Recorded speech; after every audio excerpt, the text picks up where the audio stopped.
అందరికీ నమస్కారం. కథ కొత్తగా రెక్కలొచ్చేనా. ఆర్కెస్ట్రా ఉండాల్సిందే ఖచ్చితంగా చెప్పేశాడు హిమవంతరెడ్డి. పిల్లలు ఆడాళ్ళు ఉన్నారని కూడా చూడకుండా స్టేజ్ పైన వాళ్ళు పాడుతుంటే కింద పిచ్చిపిచ్చిగా రెచ్చిపోయి డ్యాన్స్ చేసేది అతనే.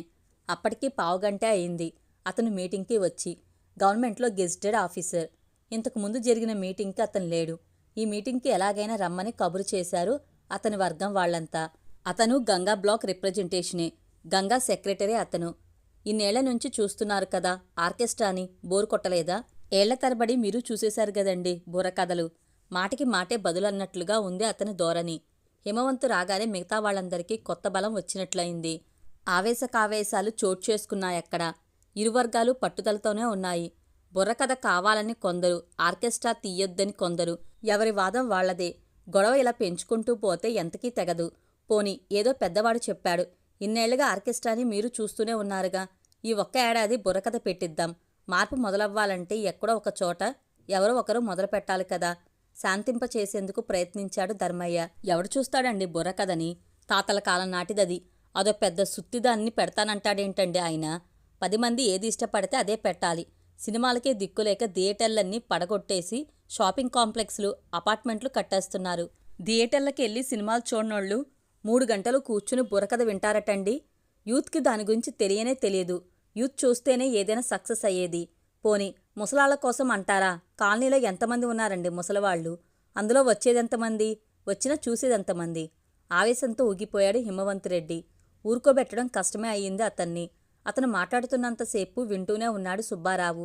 అతని మాటలకు నొచ్చుకున్నట్లుగా అతని ముఖమే చెప్తుంది. రామచంద్రం గారు, ఇదేదో ఆయన సొంత కార్యక్రమం అన్నట్టుగా మాట్లాడొద్దని చెప్పండి. ఇది కాలనీకి సంబంధించిన కార్యక్రమం. ఇందులో అతనిదెంత పాత్రో నాది అంతే. ఆలోచించాల్సింది కాలనీ వాళ్ల సంక్షేమం, సంతోషం. అన్నమయ్య ఏనాటివాడండి? త్యాగయ్య, రామదాసు ఏనాటివాళ్లు? వాళ్ల కీర్తనలు ఇప్పటికీ ఎందుకంత మధురంగా ఉంటున్నాయి? అవి మాత్రం ఏళ్లనాటివి కావా? మరి పిల్లలు ఎందుకు నేర్చుకుంటున్నారు? ఏళ్ల తరబడి అవి మరుగున పడి ఉన్నవే. వాటిని ఆలపిస్తుంటే ప్రజలు వింటున్నారా లేదా? ఆదరిస్తే ఇవి కూడా ఆదరణ పొందుతాయి. ఆదరణ ఉన్నదాన్ని ఆదరించడం సరే, లేనిదాన్ని ఆదరించి ప్రజల్లోకి తీసుకొద్దాం. కొనప్రాణంతో ఉన్న కళలకు ఊపిరిపోద్దాం. అసలు పిల్లలకి ఆ కళ పరిచయం అయితే కదయ్యా ఇష్టం ఉన్నది లేనిది తెలిసేది. ఎవరూ చూడరని ఎలా ఏకపక్షంగా నిర్ణయిస్తారు? ఒక్కసారి పెట్టండి చూద్దాం. ఎవరూ చూడకపోతే వచ్చే ఏడు మానేద్దాం. ఆయన అభిప్రాయం అది. ఎద్దేవాగా మాట్లాడినంత మాత్రాన ఎవరి విలువ ఏమీ తగ్గిపోదు. విషయాల్ని విషయంగా మాట్లాడండి. వ్యక్తిగత విషయాల జోలికి వెళ్ళొద్దు. రామచంద్రం హెచ్చరిక. ఒక్కసారి కాదండి, 100 సార్లు పెట్టినా ఈ రోజుల్లో ఏం కదది? బుర్ర కదో, ఎర్ర కదో, బుడబుక్కల కదో, దాన్నెవరు చూడరు. నేను బెట్ కాస్తాను అంటూ జేబులో డబ్బు తీసి విసురుగా అక్కడ పెట్టాడు హిమవంతరెడ్డి. హిమ చెప్పేది నిజమే కదండి. అప్పుడెప్పుడో ఎర్ర త్రికోణం అంటూ రేడియోలోనో దూరదర్శన్లోనో కనిపిస్తుండేవారు బుర్రకథలోళ్ళు. ఒకవేళ మేం సరే అన్నా మీరు బుర్రకథ చెప్పేవాళ్ళని వెతుక్కోవడం కష్టం సుబ్బారావు గారు. అర్థం చేసుకోండి. శేషావతారం ఉవాచ. నా బాధలేవో నేను పడతానులే శేషావతారం, డోంట్ వరీ. కానీ ఒకటి అడుగుతాను చెప్పు. బుర్రకథలు ఎప్పటివో సరే, పులిహోర పాయసం ఇప్పటివా? వాటిలో రుచి ఆరోగ్యం ఉన్నాయనే కదా ఇంకా వాటినే చేసుకుని తింటున్నాం. ఉదయం చెప్పావు నువ్వే నీ తర్వాత తరం వాటిని తినరని. అందుకనే నయానో భయానో పిల్లలతో తినిపిస్తున్నామని చెప్పావు కదా. ఇది అలాంటిదే కదయ్యా. తేడా ఏముందో నువ్వే చెప్పు. శేషావతారం మాట్లాడలేకపోయాడు. బుర్రకథ పెట్టడం మానటం అనేది నాకేమీ జీవన్మరణ సమస్య కాదు. కానీ నా కాన్సెప్ట్ అర్థం చేసుకోండి అన్నాడు సుబ్బారావు. అర్థం చేసుకున్నామంటే వదిలేస్తారా? అంత దురుసు దూకుడుతనం హిమవంతరెడ్డికే చెల్లు. అతనెందుకు అంత పట్టుదల పడుతున్నాడో అర్థమైంది అక్కడున్న ఇద్దరికే. ఒకడు సుబ్బారావు, ఇంకొక వ్యక్తి శేషావతారం. హిమవంతరెడ్డికి సుబ్బారావు మీద కోపం పీకల దాకా ఉంది. తన పరువు తీశాడని, ఆదాయం పోగొట్టాడని, ఈ రకంగా అతని ప్రతిపాదనల్ని అడ్డంగొట్టి ప్రతీకారం తీర్చుకోవాలనుకుంటున్నట్టే ఉంది అతని తీరు. అతను కోపంతో పగతో రగిలిపోతుంటే దానిమీద ఆజ్యం చిలకరిస్తున్నాడు శేషావతారం. ఇద్దరూ పరాయి సొమ్ము కోసం పాకులాడేవాళ్లే. పోని ఊరుకో హిమ, పెద్దాయన చెప్పాడు కదా, నీకెందుకంత పట్టుదల? ఈ ఒక్క ఏడాది చూద్దామని అంటున్నారుగా. శేషావతారం అతనికి సర్ది చెప్పబోయాడు.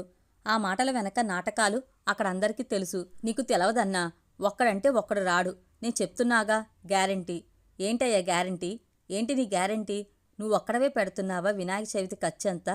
అన్ని కార్యక్రమాలని అందరూ చూస్తారని లేదు. ఎవరికేది ఇష్టమైతే అది చూస్తారు. నాకొకటి అర్థం కావటం లేదు. ఎవరూ చూడరని నువ్వెలా చెప్పేస్తావు? ఏంటో నీదే ఫైనల్ డెసిషన్ అయినట్లు బీపీ వచ్చినట్లు ఊగిపోయాడు సుబ్బారావు. అంతలా ఎప్పుడూ మాట్లాడలేదతను. ఎంతమంది పట్టుకుని కూర్చోబెడుతున్నా కూర్చోవడం లేదు. సరే పెట్టండి. పట్టుమని 10 మంది వస్తే కమిటీ నుంచి తప్పుకుంటా. వెళ్ళవయ్యా వెళ్ళు. కమిటీలో ఉండి నువ్వు పొడిచేదేముంది గాని నువ్వెవరివయ్యా కమిటీ నుంచి పొమ్మనటానికి? సమస్య పక్కదారి పడుతుంటే ఇద్దరికీ సర్ది చెప్పి ఊరుకోబెట్టేసరికి రామచంద్రానికి తలప్రాణం తోకకు వచ్చింది. ఫలితంగా అనేక పట్టుదళ్ల మధ్య ఆ ఏడు వినాయక చవితి ఉత్సవాల్లో బుర్రకథ ఒక భాగమైంది. దానికి సుబ్బారావునే ఇన్ఛార్జిగా వేసి మినిట్స్ బుక్లో రాసి సంతకాలు పెట్టారంతా. ఆ తర్వాత ఏ విభాగానికి ఆ విభాగం సభ్యులను నియమిస్తూ ఒక కమిటీ ఖరారైంది. సుబ్బారావు పూజల కమిటీ ఇన్ఛార్జి కూడా. ఎప్పటి బుర్రకథలండి? ఎప్పుడో మన చిన్నప్పటివి. వాటి కోసం మీరంత పట్టుదల ఎందుకు పట్టినట్టు? అంది రుక్మిణమ్మ భర్త ఇంటికొచ్చాక చెప్పిందంతా విని. ఎందుకంటావేమిటి? బుర్రకథంటే ఏమిటో తెలిసి ఇలా మాట్లాడుతున్నావా? ఎంత ప్రభావవంతమైన కళ అది. అది ఒకప్పుడు, ఇప్పుడు కాదుగా.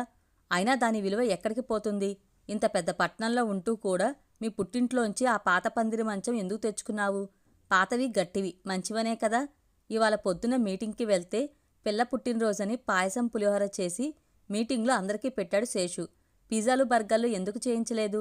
ఆరోగ్యమనే కదా. సరే నోరెండిపోతుంది, కాసిన్ని మంచినీళ్ళందుకో అన్నాడు. మంచినీళ్లు తాగి మళ్ళీ మొదలెట్టాడు. మొన్నటికి మొన్న ఓ మీటింగ్కి వెళ్ళా. ఒక పారిశ్రామికవేత్తకి ప్రభుత్వం పద్మశ్రీ ప్రకటిస్తే అతనికి సన్మానం చేసే సభ. ఆ వేదిక మీద అడపాదడపా సినిమాలో కనిపించే ఒక బుల్లినటి. జనాలందరూ ఆవిడ చుట్టూనే. బాధనిపించింది రుక్మిణి. వీళ్ళకి ఎంత ప్రాధాన్యం ఉంటే ఎలాంటి విశ్రాంతి తీసుకోకుండా ఏకదాటిగా 3 గంటలు సొంత స్క్రిప్టు, సొంత కాస్ట్యూమ్తో ఎంతో రిథమిక్గా బుర్రకథ చెప్పేవాళ్ళకెంత ఉండాలి చెప్పు? అవుననుకోండి. కానీ ఎందుకు అనవసరపు గొడవ? మన చిన్నప్పుడు వేరే చూడ్డానికి ఏమీ ఉండేవి కావు కాబట్టి అంతా అవే చూసేవాళ్ళం.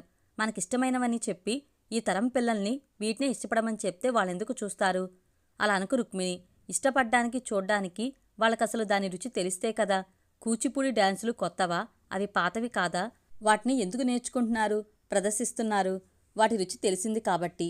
వాటిలో ఉన్న కళ, సంస్కృతి, సాంప్రదాయం, అందం అన్నీ తెలుసు కాబట్టి. ఒక్కసారి ఈ తరం పిల్లలకి బుర్రకథ గొప్పదనం చూపించగలిగితే దానికి డ్యాన్సులకొచ్చిన ప్రాధాన్యం తప్పక వస్తుందని అనుకుంటున్నాను రుక్మిణి. ఏమో మీరెన్నన్నా చెప్పండి, అదంతా సులభం కాదేమో అనిపిస్తుంది. ఆ రాజశేఖరం, భగవాను, శేషు వీళ్ళంతా మన తర్వాత తరం పిల్లలు. వాళ్ళు చూసి ఉండకపోవచ్చు. కానీ ధర్మయ్య గారు, రామచంద్రం గారు ఇలాంటి వాళ్ళంతా బుర్రకథలు చూసి ఉన్నవాళ్లే కదా. వాళ్ళెందుకు నోరు మెదపలేదు మిమ్మల్ని సపోర్ట్ చేస్తూ? వాళ్ళకి రుచి తెలియకనా? వాళ్ళకి ఇష్టం లేనట్టే కదా. బుర్రకథలని మళ్ళీ ప్రజల్లోకి తీసుకొద్దామనుకుంటున్న మీ ప్రయత్నాన్ని తప్పుపట్టను. కానీ మీరెన్నన్నా చెప్పండి. వాళ్ళని లేదు, వీళ్ళని లేదు. అందరూ టీవీలు, సినిమాలకు అలవాటు పడిపోయారు. ఏమో రుక్మిణి, ఏ పనైనా స్వశక్తి, సంకల్పబలం ఉంటే సాధించగలమనే నమ్మకం నాకుంది. దీనికి పెట్టుబడి, పట్టుదల. చూద్దాం ఏం జరుగుతుందో. ఇంతవరకు వచ్చాక కాడి వదిలేయటం ఎందుకు? నా ప్రయత్నం నేను చేస్తా ఆత్మవిశ్వాసంతో అన్నాడు సుబ్బారావు. అయితే ఆ బుర్రకథలు చెప్పేవాళ్ళు ఎక్కడున్నారో వెతికి పట్టుకోవాలి. తొందరగా దొరుకుతారంటారా? అందావిడ. ప్రయత్నిద్దాం. ఒకప్పుడు కథాగానం పేరుతో తెలుగు ప్రజల జీవితాల నుంచి విడదీయరానంతగా మమేకమైపోయిన ఒక గొప్ప కళ బుర్రకథ. అది గుర్తొస్తూనే హృదయం ఉప్పొంగిపోతుంది సుబ్బారావుకి. కేవలం ముగ్గురు 3 గంటల పాటు ప్రేక్షకుల మనసులను ఉరుతులొగించేవాళ్లు. జాతీయోద్యమ కాలం నుంచి ప్రాచుర్యంలోకి వచ్చిన బుర్రకథలకు సామ్యవాద సిద్ధాంతాలను జోడించి రాజకీయాలు ప్రజలకి, శ్రమజీవులకి బాగా సులువుగా అర్థమయ్యే రీతిలో కూడా వీటిని ఆవిష్కరించారు కొందరు పెద్దలు. నిజానికి బుర్రలు వాయించుతూ చెప్పే కథలకి బుర్రకథలని పేరు. తెలంగాణలో శారద కథ, ఆంధ్రాలో జంగం కథ అనే పేర్లతో ప్రాముఖ్యంలో ఉండేవి. తర్వాత ప్రజల మనసుల్లోకి అతి సులువుగా చొచ్చుకుపోయే కళారూపాలుగా భావించడంతో అనేక బుర్రకథ దళాలు ఏర్పడ్డాయి. సుంకర సత్యనారాయణ, కాకుమాను సుబ్బారావు వంటి మహానుభావుల కళల నుంచి జాలువారిన బుర్రకథలకు జిగిబిగి సంతరించి ప్రదర్శించడం ద్వారా వాటి స్థాయిని పెంచారు నాజర్. ఆయనకు కేంద్ర ప్రభుత్వం పద్మశ్రీ బిరుదు కూడా ఇచ్చింది. ఈనాటికి బుర్రకథలంటే ప్రముఖంగా గుర్తుకు వచ్చే పేర్లు ఆ ముగ్గురివే. క్రమంగా ఈ బుర్రకథల్లో కొంత వాస్తవిక చరిత్ర, సంఘటనలు చోటు చేసుకున్నాయి. ఎందుకంటే అప్పట్లో రాజకీయ సభలు, సమావేశాలకి ఎంతగా ప్రయత్నించినా అనుమతులు వచ్చేవి కావు. అందుకని రాజకీయ నాయకులు ప్రజలకు చెప్పాలనుకున్న విషయాలను బుర్రకథలుగా రాయించుకుని ప్రచారం చేసుకునేవారు. అలా రాజకీయ సభలు చేయాల్సిన పనిని బుర్రకథల్లాంటి కళారూపాలు సమర్థంగా నిర్వహించేవి. అప్పట్లో అత్యంత ప్రజాదరణ పొందిన బుర్రకథ కష్టజీవి. లెండు నిద్దరేల రైతుల్లారా, లెండు వేగ కూలీల్లారా అని గొంతెత్తి పాడిన గొంతెత్తి కేకేర సోదర కూలి, రైతులండ్రము చేయ కలపగా సోదర కూలి లాంటి పాటలు గలమెత్తి చిందేసి మరీ పాడుతుంటే ప్రజల నరనరాల్లో రక్తం ఉప్పొంగి ప్రవహించేది.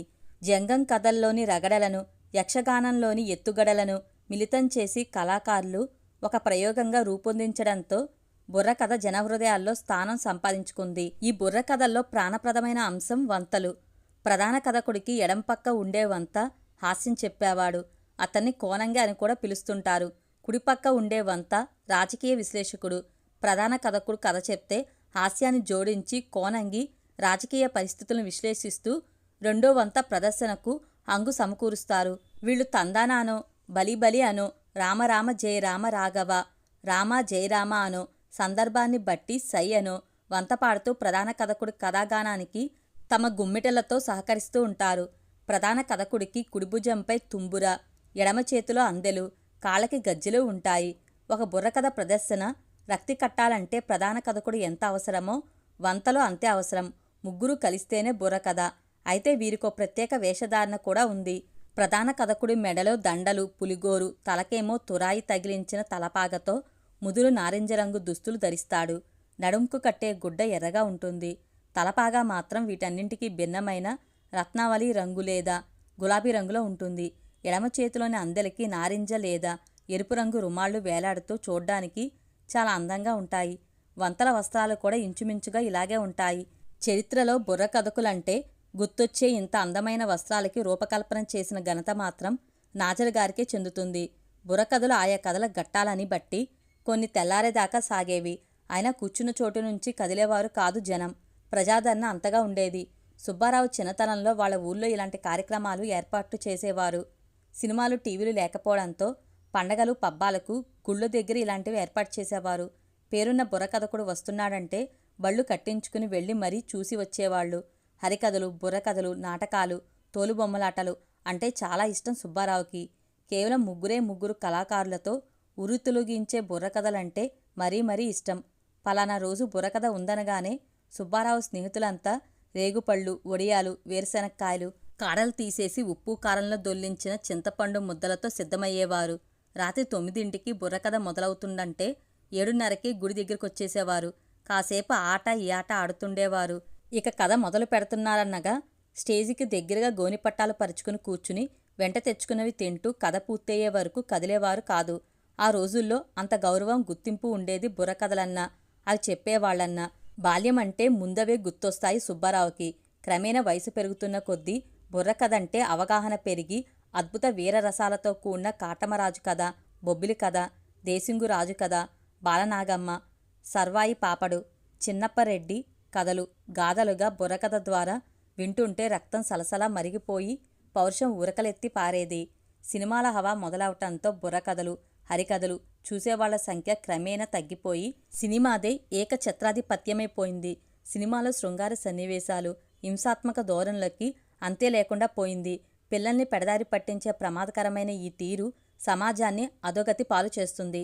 కాబట్టి చూస్తున్న కొద్దీ చూడాలనిపించే, వింటున్న కొద్దీ వినాలనిపించే ఆహ్లాదకరమైన, ఆరోగ్యకరమైన ఆనాటి కళారూపాల ప్రాముఖ్యం గురించి ఈ తరం వారికి తెలియచెప్పడం ఎంత అవసరమో కమిటీలో వివరించి మళ్లీ వాటి వైపు సమాజం దృష్టి మళ్లించాలని సుబ్బారావు పడ్డ తాపత్రయ ఫలితమే ఈ 7-11 రోజుల పాటు జరిగే చవితి సాంస్కృతిక కార్యక్రమాల్లో ఒకరోజు బుర్రకథ ఏర్పాటు. అది ఆ పాటలేవో మీరే పడండని మిగతా సభ్యులు పెట్టిన షరతు మీద.